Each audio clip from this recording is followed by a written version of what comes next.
Boa noite, Brasília. Espero que você tenha tido um dia feliz.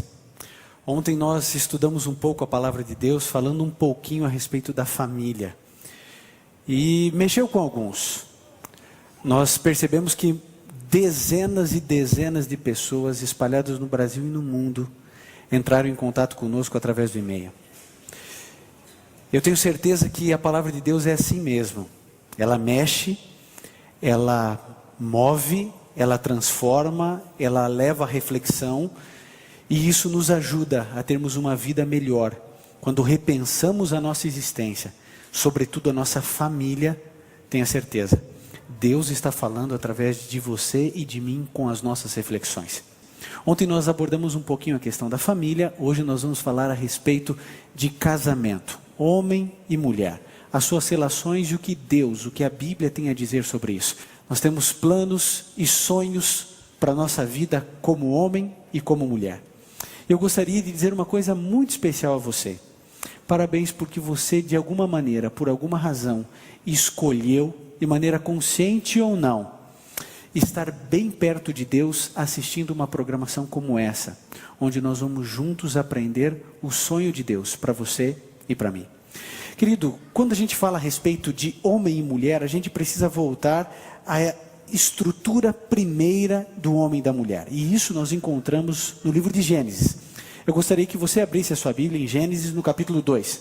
Se você tem a oportunidade de ter uma Bíblia, esse é um momento muito especial, onde juntos nós estaremos percebendo os sonhos de Deus para a família, para o homem e para a mulher. Gênesis 2, verso 18 e o verso 24 também. Se você tem a oportunidade de ter uma Bíblia, pode abri-la. Se não tem, acompanhe e concentre-se na origem da relação marido e mulher, a origem do casamento. Gênesis 2:18 diz: Disse o Senhor Deus, não é bom que o homem esteja só. Far-lhe-ei uma ajudadora que lhe seja correspondente. E o verso 25 diz assim: e ambos, verso 24, portanto deixará o homem o seu pai e a sua mãe, e unir-se-á à sua mulher, e serão os dois uma só carne. Bom, a gente precisa, antes de tudo, entender os 3 Ds do casamento. Em primeiro lugar, Deus determinou o casamento. É uma determinação divina. Deus disse, não é bom que o homem esteja só. Foi Deus quem disse isso. Aquele que não pode errar, aquele que não pode falhar. Uma pessoa que nunca casou pode ser feliz? Claro que pode. Mas tem um preço aí para pagar. Você sabe que nenhum animal de estimação, nenhuma profissão, nem mesmo filhos, são capazes de preencher o relacionamento do homem com a mulher. Mas ela pode ser feliz, eu volto a afirmar isso. Agora, Deus é quem declara, não é para nós vivermos sozinhos. Deus, quando criou você, sabia das tuas necessidades de ter uma companheira e um companheiro. E pode ter certeza, se Deus trouxe você à existência, é porque Deus também trouxe alguém para estar junto de você, ou alguéns. E Deus então lhe dá liberdade para poder escolher. Bom, Deus determinou o casamento. Depois Deus definiu o casamento. Deus definiu da seguinte maneira: o casamento deveria ser heterossexual, monogâmico e vitalício. Claro isso? É Deus quem determina o padrão de casamento. Heterossexual, monogâmico e vitalício. E foi Deus quem defendeu o casamento.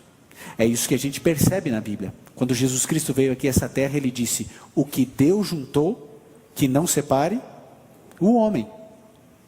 Então, uma vez que Deus determina, define e defende, e é parte do sonho de Deus para você e para mim, então por que é que existem casais se separando numa velocidade maior do que os casais que estão casando?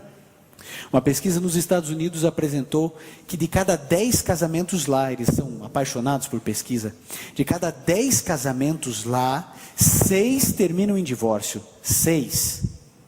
E os 4 que sobram, 80% declaram que o casamento não é satisfatório. Essa é a realidade. Agora, todas as pessoas que eu já casei como ministro, todas elas falaram sim sorrindo. Todas elas tinham perspectiva de felicidade. E quando uma pessoa vai casar, ela vive a seguinte experiência pré-casamento. A primeira delas, ela pode ter sido feliz como solteira, e ela tem uma perspectiva de continuar sendo feliz depois de casada. Ela teve uma juventude feliz, alegre, com muitos amigos, e agora ela vai casar e ela pensa, vou continuar sendo feliz. Ou, ela tem uma outra perspectiva, ela tem uma experiência negativa, a juventude dela não foi feliz, ela tem traumas e complexos herdados e adquiridos, e a gente percebe uma coisa muito importante, ela tem a mesma perspectiva que ela quer. Ela quer ter a certeza de que vai ser feliz no casamento. Agora, por que é que muita gente não consegue? Agora, antes de qualquer coisa, eu quero fazer uma pergunta para você pensar. Você conhece um casal feliz? Só um. Será que você consegue lembrar de um casal que você julga, esse casal é feliz, eles estão sempre juntos, estão sempre contentes, mas não é só a aparência, você conhece pelo menos um? Querido, se existe pelo menos um na sua memória, sabe o que isso significa? De que é possível. Bom, nós percebemos que o casamento é plano de Deus. Então por que tem tanta gente infeliz? Bom, você sabe que desde que o pecado entrou no mundo, todas as vezes que o ser humano coloca a mão, tem problema. Todas as vezes. O casamento é necessariamente nessa ordem uma instituição espiritual, depois emocional e só então carnal. O que nós fizemos foi deturpar o plano de Deus e inverter essa ordem. Hoje o casamento é carnal, depois emocional e por último, se der, se for a cosmovisão do indivíduo, ele entende então como espiritual. E quando a gente inverte os valores, altera todo o plano e todo o sonho de Deus para todos nós. Eu, infelizmente, vivi numa geração, na minha juventude, que descobriu o namoro instantâneo. O amor instantâneo, que é o ficar. Agora você verdadeiramente acredita e acha que o indivíduo iria ficar ficando com uma menina ou com um rapaz 3, 4 por noite, e que esse indivíduo ia ter tantas experiências de beijos, abraços e de sempre ou quase sempre algo mais, e a partir do momento que ele falasse sim no altar, ele se transformaria a pessoa mais correta e fiel do mundo. Nós desenvolvemos relacionamentos descartáveis, instantâneos e recicláveis. Hoje eu estou com você, amanhã eu não estou, depois eu volto a estar com você. E a gente acredita que isso não vai refletir depois no casamento. É claro que vai. Agora a gente precisa lembrar de uma coisa muito clara. O problema do seu casamento não é... Você reparou na reportagem que foi feita? Todas as pessoas têm solução para o casamento. É simples. É como administrar a igreja dos outros, né? A gente que é pastor entende. É fácil, a gente sabe exatamente o que fazer. Resolver o problema do casamento dos outros é muito fácil, é muito simples. Ah, tem que ter diálogo. Não, o problema do casamento é a rotina, esse é o problema. Não, o problema é a falta de comunicação. Não, o problema é a traição. Qual é o problema, querido? O problema do seu casamento não é indiferença. O problema do seu casamento não é porque você casou com a pessoa errada. O problema do seu casamento não é a rotina, não é a falta de diálogo, não é a falta de comunicação. O problema do seu casamento não é a falta de dinheiro. O problema do seu casamento é falta de Deus. Ponto. A semana toda poderia se encerrar aqui, porque não há mais nada a dizer. O problema de um casamento esfacelado é porque Deus não entra. E se Deus não entra, como ontem eu mencionei, o inimigo de Deus entra. Onde Satanás está, Deus não está. Onde Deus está, Satanás não está. É simples, mas é muito complexo quando a gente vai pensar em colocar na prática tudo isso. Bom, ontem muitas pessoas pensaram e algumas até perguntaram, onde está a família do pastor Ivan? Eu trouxe uma foto, mas eu acho que eu não sei, acho que eu não vou mostrar. Mostra ou não? A foto? E eu trouxe aqui para você ver a foto da minha família. Onde está a foto da minha família? Ah, aí, isso. Pronto. Aqui está a Sofia, a Luciana, o Gabriel e eu. Deus foi muito bom comigo, me dando uma família que eu não merecia. Deus foi muito bom. Eu trouxe também aqui algumas frases para a gente refletir. Eu quero que você, ao ler a frase, que você pense se essa frase é verdadeira ou falsa, certo? Simples. A frase é verdadeira ou a frase é falsa? Primeira frase, vamos lá. O ambiente determina meu estado mental. Pense, essa frase é verdadeira ou é falsa? O ambiente determina o meu estado mental. Verdadeiro ou falso para você? Pense. Segunda frase. As pessoas não podem mudar. Verdadeira ou falsa? Para pensar, não é para responder. Tem gente que não se aguenta, né? Impressionante. É falsa, é falsa. Você nem sabe onde eu quero chegar? Horas. Vamos lá. As pessoas não podem mudar. Verdadeiro ou falso? Vamos lá. Em um casamento desesperado, tenho duas opções. Verdadeiro ou falso? Tenho duas opções num casamento desesperado. Resignar-me e aceitar uma vida infeliz ou sair do casamento. Num casamento desesperado, eu tenho duas alternativas. Ou eu vou me resignar e aceitar uma vida infeliz ou sair do casamento. Verdadeiro ou falso? Última frase. Algumas situações não têm conserto e a minha é uma delas. Verdadeiro ou falso? Queridos, se você em algum momento, para qualquer uma dessas frases, respondeu verdadeiro, você precisa repensar muitas coisas na sua vida. Todas elas são falsas. Queridos, se o ambiente determina o seu humor, o seu estado de humor, você precisa de Deus na sua vida. Porque vejam, problemas você vai passar no casamento. Pode ter certeza disso. Sabe por quê? Porque você não é perfeito e a sua esposa não é perfeita. Sabe o que significa? Que você vai ter problemas no casamento porque o casamento é imperfeito. Se um casamento é feito de pessoas imperfeitas, qual é o resultado disso? É imperfeição. Agora, se essas dificuldades da vida, aí entra falta de comunicação, problema, falta de dinheiro, erros, etc., forem determinantes na sua vida, aí você vai ter problemas. A outra questão importante que a gente precisa lembrar, vamos lá, qual que é a outra frase? A outra frase diz que, vamos lá, pode passar ali de novo para a gente. Elton, vamos lá, vai passar. Está reiniciando ali, ok. Algumas situações não tem conserto e a minha é uma delas. Se você acredita que o seu caso não tem conserto, eu quero dizer que você pensa exatamente como todos os casais que pensam ou se separaram. Todo mundo acredita que o seu caso é único e que ele não tem condições de reverter o seu quadro. Todas as pessoas que se separam pensam assim, mas essa é uma frase falsa. Porque quando Deus entra, Deus reverte qualquer situação, mesmo a sua. Você pode dizer, mas o meu marido, ele tem problemas que o senhor nem imagina. E nem quero imaginar.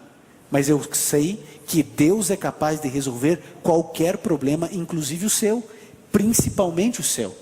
Terceiro pensamento. Em um casamento desesperado, você só tem duas opções: resignar-se e aceitar uma vida infeliz, prostrar-se e falar assim, é assim mesmo, eu não vou me separar por causa dos filhos, eu não vou me separar porque eu não tenho dinheiro, eu não vou me separar porque o que eu vou fazer da minha vida, já estou velho. O indivíduo então, ele fala assim, eu vou aceitar essa vida infeliz ou sair do casamento. Você tem uma terceira opção. O dia em que você colocar Deus como o primeiro, o último e o melhor na sua vida, tenha certeza, a terceira saída, que é a única certa, existirá na sua existência. E o quarto pensamento diz, pessoas não podem mudar? Claro que podem mudar. Eu me lembro quando eu estava logo no início do meu ministério, no início do meu casamento, e o telefone tocou à noite. Eu não queria atender aquela ligação. Eu já estava cansado, já estava de banho tomado, eu precisava descansar um pouco, mas o telefone insistiu. E tocou uma, duas, na terceira vez eu disse, não, eu tenho que atender, pode ser uma emergência. E atendi. E realmente era uma emergência. Um indivíduo, líder de igreja. Um homem que eu respeitava muito.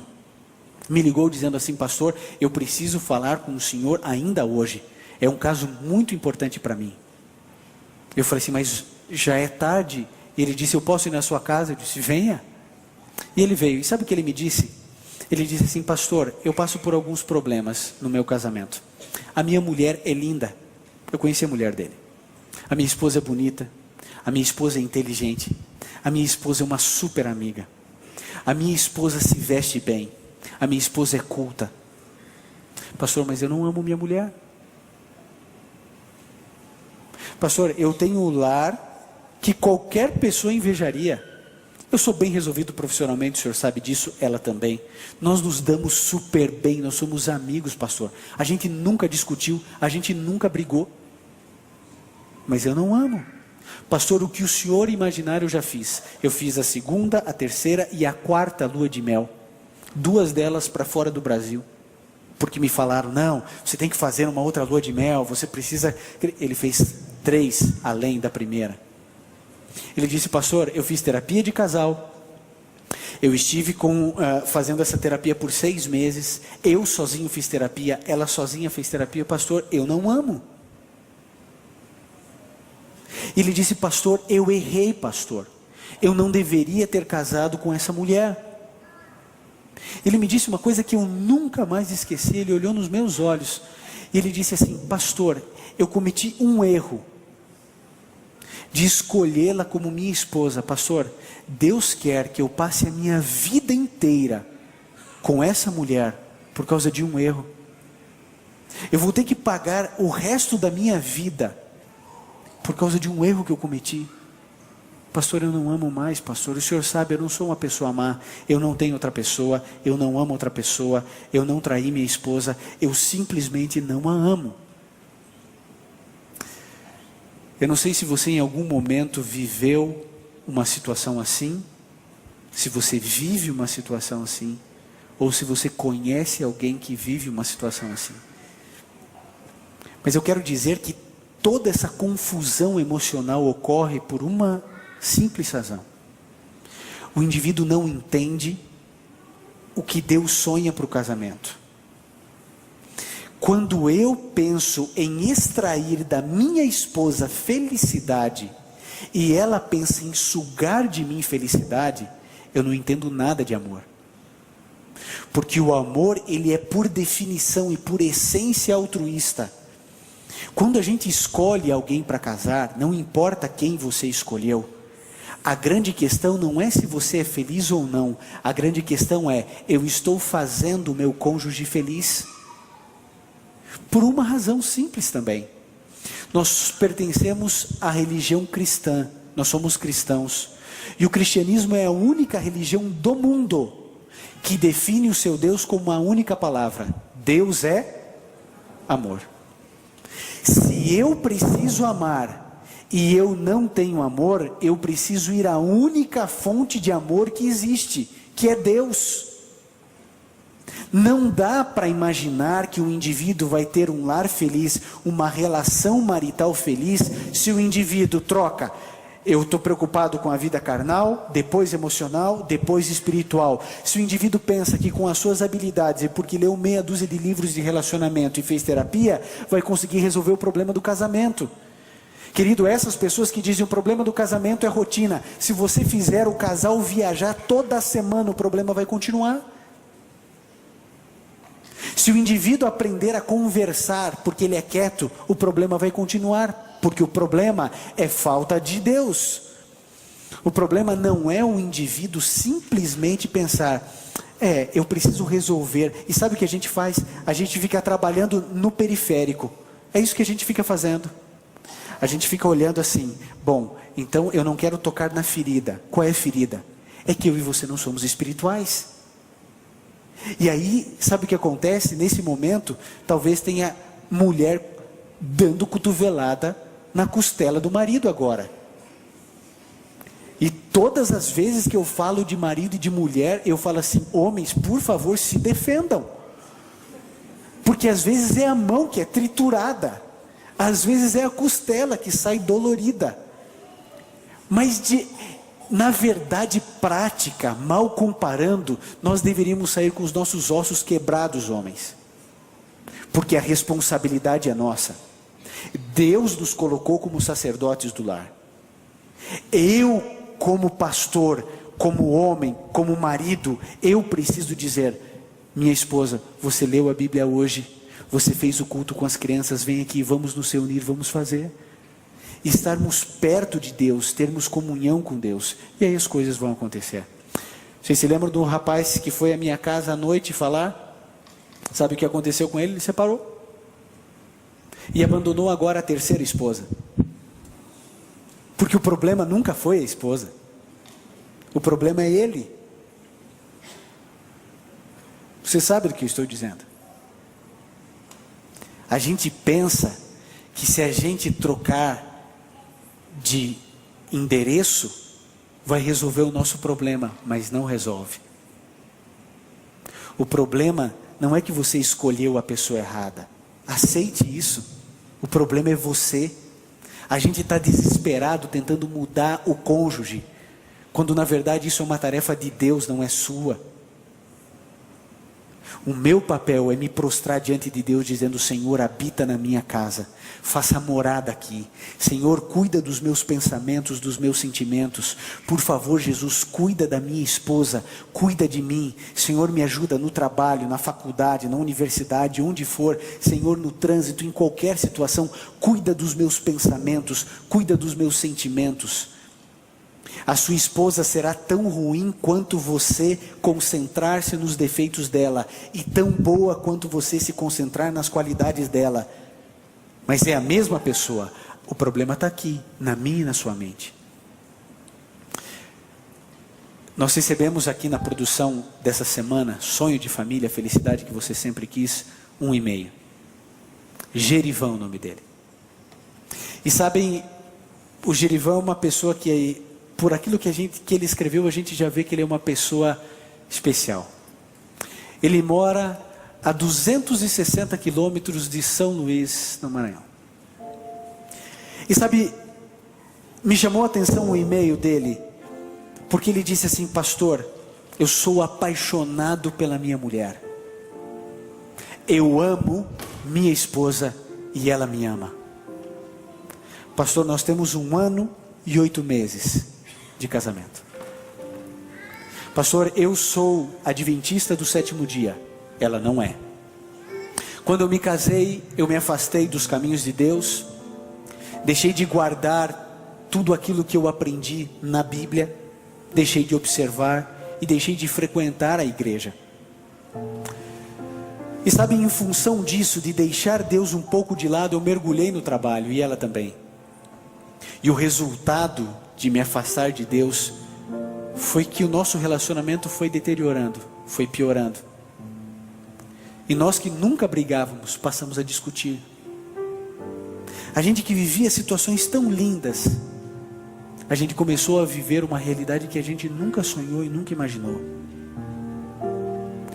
Um dia desses eu estava passando na rua e uma irmã da igreja, Joyce, o nome dela, falou que essa semana da família iria acontecer. E simplesmente ele disse: eu vou assistir. Mas ele conhece o grande conflito entre o bem e o mal, e ele sabia que muitas dificuldades ele teria para ir à igreja junto com a sua esposa. Mas ele começou a orar, clamar a Deus, e ele declara no e-mail: pastor, às 19h30, horário de Brasília, eu estava na igreja com a minha esposa, e o senhor não tem ideia de como foi difícil para poder chegar nesse horário. Pastor, a minha esposa ouviu cada palavra do sermão de ontem. E ele disse assim: pastor, a minha esposa já me disse muitas palavras bonitas, mas a frase mais linda que ela já me disse, eu ouvi ontem. Ela disse assim: meu amor, hoje eu decidi, eu vou me entregar a Jesus. Tem jeito, tem jeito. Eu não sei quem é você, eu não sei o que você tem passado, eu não conheço as tuas lutas, Eu não sei que tipo de agressão você sofre ou imprime na sua casa. Eu não sei se você tem o lar e a felicidade que você sempre quis, ou se você se vê frustrado, chateado, magoado. Talvez existam algumas pessoas aqui separadas, divorciadas, tristes, refletindo sobre tudo isso, pensando nos propósitos de Deus, como enquadrar tudo isso que eu estou falando na sua própria vida. Eu não conheço a sua realidade, eu não sei quem é você, mas uma coisa eu sei: se você colocar Deus na sua vida, não importa se você casou há pouco tempo, ou se você tem 30 anos de casamento, não importa se você casou com uma pessoa que você acha ser a certa, ou se você questiona-se a respeito disso. Quando você colocar Deus na sua vida, como o primeiro, o último e o melhor, o seu lar vai ser abençoado. Aquele sonho de Deus, de colocar uma família na terra e inserir você nela, pode se cumprir de maneira plena na sua vida. O que você precisa é tomar a decisão de abandonar tudo o que existe de errado na sua vida, todos os seus pecados, todas as suas falhas morais, toda a sua mazela, todos os seus segredos, tudo que você traz de ruim. Jogue isso diante de Deus e diz: Senhor, eu não mereço, mas por favor, me dá uma chance, só uma chance. Talvez, querido, você já tenha dado muita chance para o seu marido, e talvez você já tenha dado muita chance para sua esposa. Dê uma chance só a Deus. Deus não precisa mais do que uma chance para entrar e transformar a sua vida. Eu quero chamar todos os homens aqui à frente, que querem verdadeiramente dizer: Senhor, salva a minha casa, salva a minha família, e me usa para poder fazer isso. Eu não valho nada, talvez você precise dizer isso para Deus, talvez não, mas é a hora de você dizer: Senhor, por favor me muda, por favor me transforma, por favor cuida do meu casamento, porque até agora eu errei tanto. Eu quero saber de homens e mulheres, mas nesse momento de homens, que tenham a coragem de dizer: Senhor Jesus, por favor, me use para santificar meu casamento. Senhor, eu quero salvar o meu casamento. Eu preciso salvar o meu lar. Eu não posso dar esse legado aos meus filhos, o legado da separação e da destruição de um lar.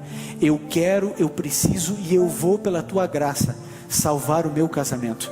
Existe alguém aqui nesse auditório que quer dizer isso para Deus e quer pedir ajuda para Deus, para que Ele entre como nunca na sua casa, no seu lar, para salvar, para abençoar, para cuidar do seu casamento? Se você quer dizer isso a Jesus, eu gostaria que você tivesse a coragem de Deus, dos céus, para vir aqui à frente, porque eu quero orar junto com você. Você que é sacerdote da sua casa e do seu lar. O pastor Milton irá cantar agora um hino dizendo: é a hora de voltarmos a Deus como nunca. É a hora de entregarmos a nossa vida ao Senhor Jesus. Você precisa tomar essa decisão de pedir: Jesus, ajuda o meu lar, santifica o meu lar.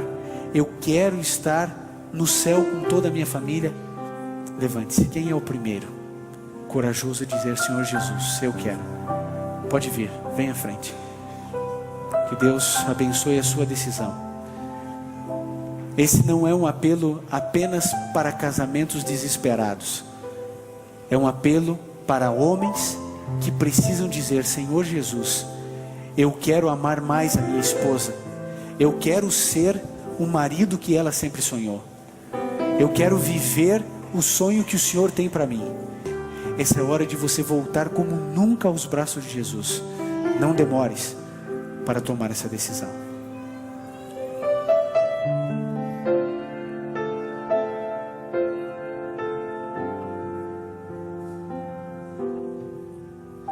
Não importa quão distante tens andado de Jesus, pense um pouco nesse instante, no poder da sua cruz. Seu amor não tem limites, não tem lógica ou razão. Seu olhar é um convite para aceitar o seu perdão. Hoje é o dia de voltar. Não olhes para trás. Se teu coração falar, não adies nada mais. Só Jesus te ama assim. Lá na cruz em ti pensou. Tu és tudo para mim. Vem, meu filho, aqui estou.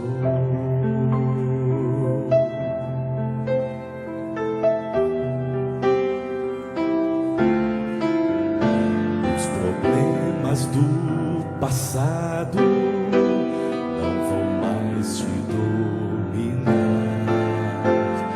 Os espinhos do pecado, seu poder vai arrancar. O vazio que te atormenta, só Jesus vai preencher. Se tua vida Ele aceita, pra que mais se esconder? Hoje é o dia de voltar. Não olhes para trás. Se teu coração falar, não adies nada mais. Só Jesus te ama assim. Lá na cruz em ti pensou. Tu és tudo para mim. Vem, meu filho, aqui estou.